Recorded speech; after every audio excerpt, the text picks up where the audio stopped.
The chair recognizes the honorable member for St. Barnabas.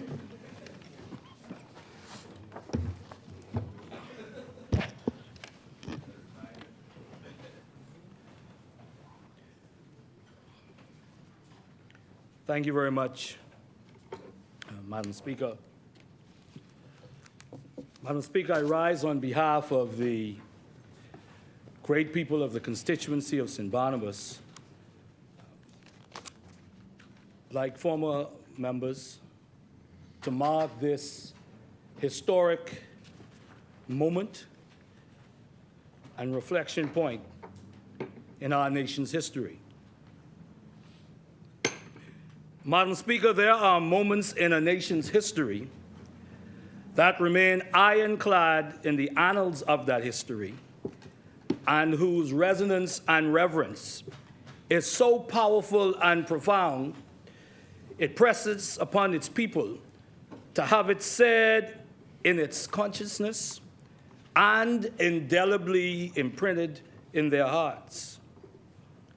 Madam Speaker, today we recognize the events of that fateful day, the sinking of the HMBS Flamingo, the 10th of May, 1980, and honor the sacrifice and the bravery of those Marines that gave their life for country. Able Seaman Fenric Stirrup,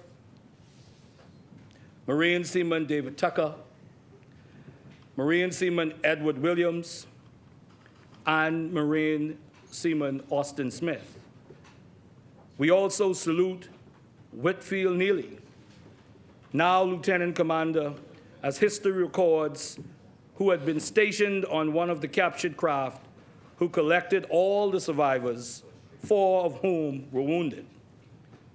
Madam Speaker, these acts of sacrifice and bravery of these men ought not to receive gratuitous submissions, but they ought to urge us to see their acts of valor as a guiding light for our present and future endeavors as a people and as a nation.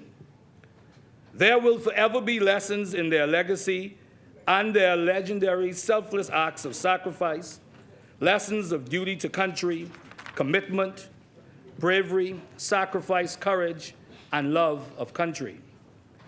Madam Speaker, as a citizen of this great country, I cannot help but see their courage, their bravery in the broad context and the instructive light in which their legacy should point us to as a nation.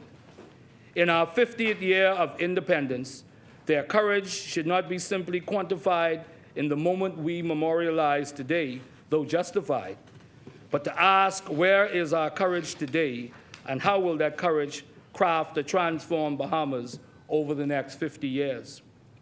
These men of valor, through the sacrifice of their very lives, have given the Commonwealth of the Bahamas and the Bahamian people an historical reflection and reference point that time cannot diminish and that will never elude our consciousness. They have given to us, as citizens of this great Commonwealth of the Bahamas, our most fervent and greatest inheritance, our duty to country. In this 50th year, we honor their sacrifice and that of their families and the men and women of the Royal Bahamas Defense Force. Madam Speaker, in our commitment and as an everlasting honor to these men of valor, we offer these 4 words: we shall never forget. Madam Speaker, as a citizen of the Commonwealth of the Bahamas, and on behalf of my family and that of the constituents of St. Barnabas, we salute and honor the brave men and women of the Royal Bahamas Defense Force. It will never escape us the importance of your duty to our country and how that is acted out in every single day. And in a time where we are poised to teach future generations about the significance of sacrifice for country and what that entails, you have and you continue to show what the epitome of bravery and courage means to a grateful nation. May God bless the Royal Bahamas Defense Force, and the Commonwealth of the Bahamas. Thank you, Madam Speaker.